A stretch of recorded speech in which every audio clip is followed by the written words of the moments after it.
महाराष्ट्र सरकार कोई नाकामी नहीं छुपा रही है। इस बारे में मुझे लगता है हमारे हेल्थ मिनिस्टर राजेश टोपे ज़्यादा बात कर सकते हैं। लेकिन महाराष्ट्र को नीचा दिखाने की, महाराष्ट्र को एक प्रकार से संकट में लाने की, बदनाम करने की एक कोशिश चल रही है। लेकिन डॉक्टर हर्षवर्धन जी से हमको ये उम्मीद नहीं थी। सर, पुण्यात महाराष्ट्र सरकार क्या कर रही है उसका लेखा जोखा वर्ल्ड हेल्थ ऑर्गेनाइजेशन भी ले रही है। महाराष्ट्र सरकार क्या कर रही है उसका संज्ञान गुजरात हाईकोर्ट ने भी लिया है। सबको मालूम है महाराष्ट्र एक बड़ा राज्य है। महाराष्ट्र के ऊपर सबसे ज़्यादा प्रेशर है, सभी तरह का प्रेशर है।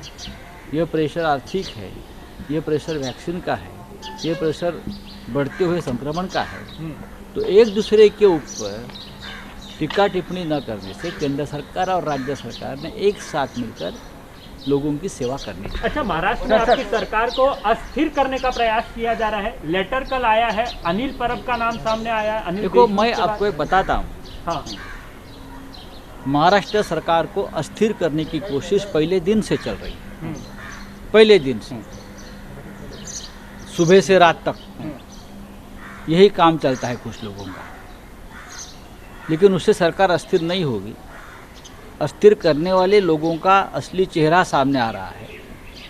कोई एक व्यक्ति, कोई एक आरोपी, एक ये नया एक फैशन या नया एक शगुफा शुरू हो गया है। जेल में जो लोग बैठे हैं उनके पास से कुछ चिट्ठियाँ लिख कर लेते हैं और उछाल कर सरकार के खिलाफ आवाज़ बनाते हैं कुछ लोग। ऐसा होगा तो जेल में और भी बहुत लोग हैं, उनसे भी बहुत कुछ लिखा जा सकता है। तो आपको बताता हूँ, हाँ, कोई सीबीआई के लॉकअप में है, कोई एनआईए के है, कोई और किसी के है, ईडी के लॉकअप में है। जी।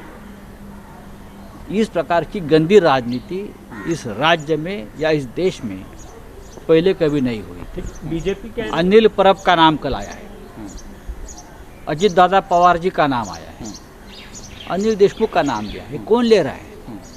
जो व्यक्ति एक ऐसे जघन्य अपराध में लॉकअप में है, उससे लिखवा कर लिया जाता है और उसके एविडेंस बनाकर सामने लाया जाता है। ये राजनीतिक षड्यंत्र है। अनिल परब जी को मैं पहचानता हूँ। इस प्रकार के कामों में वो कभी लिप्त नहीं होता। कोई भी शिवसैनिक बाला साहेब ठाकरे की झूठी शपथ नहीं ले सकता। मैं इतना ही कह सकता हूँ। कल उसने बाला साहेब ठाकरे जी की शपथ लेकर कहा है कि मैं ये गंदा काम नहीं किया और मेरा ये शपथ जो लिया है अनिल परब ने, उसका ऊपर विश्वास है।